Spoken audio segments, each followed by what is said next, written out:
Добро утро. 7 е часот, само што станав и ова е гледката од мојот прозор. И изгледа вака како што изгледа. И сега е моментот кога можеме да вежбаме позитивно мислење на дело и да определиме нашата реакција затоа што имаме право на избор, а не затоа што реалноста е таква. Можеме ова утро да го гледаме како тешко, тажно, мрачно, магловито и можеме непотребно да се фрустрираме за нешто што не можеме да измениме.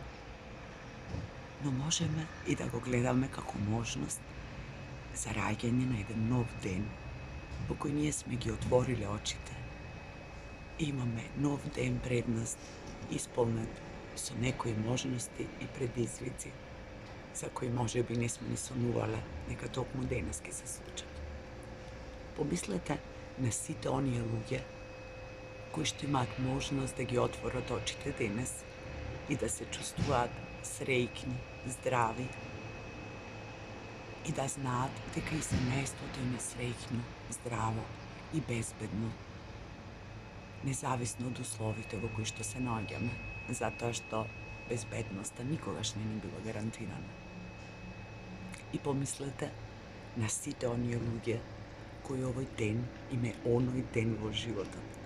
Ден кога нешта се случуваат еднаш или максимум 2 пати. За нив овој ден може би ќе биде најубавиот ден во животот. Незаборавен. И уште нешто. Ајде да не се врзуваме за она денот по утрото се познава. Да си го направиме денот убав толку колку што можеме во условите во кои што сме. Како што слушате, се слушаат и звуци од надвор. Луѓето одат на работа, се слуша во далечини цвркот на птици. Значи, животот тече. А маглата ќе се дигне за неколку часа, исто како во животот. Понекогаш е магловито, понекогаш облачно, понекогаш сончево и светло.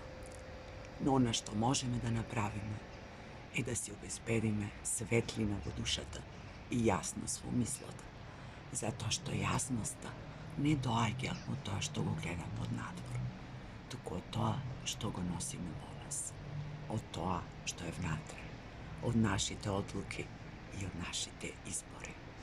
Јас ви посакувам убав ден со голема јасност, со позитивни мисли и со настани кои што ќе ви го обележат овој ден, независно од тоа што утрото изгледа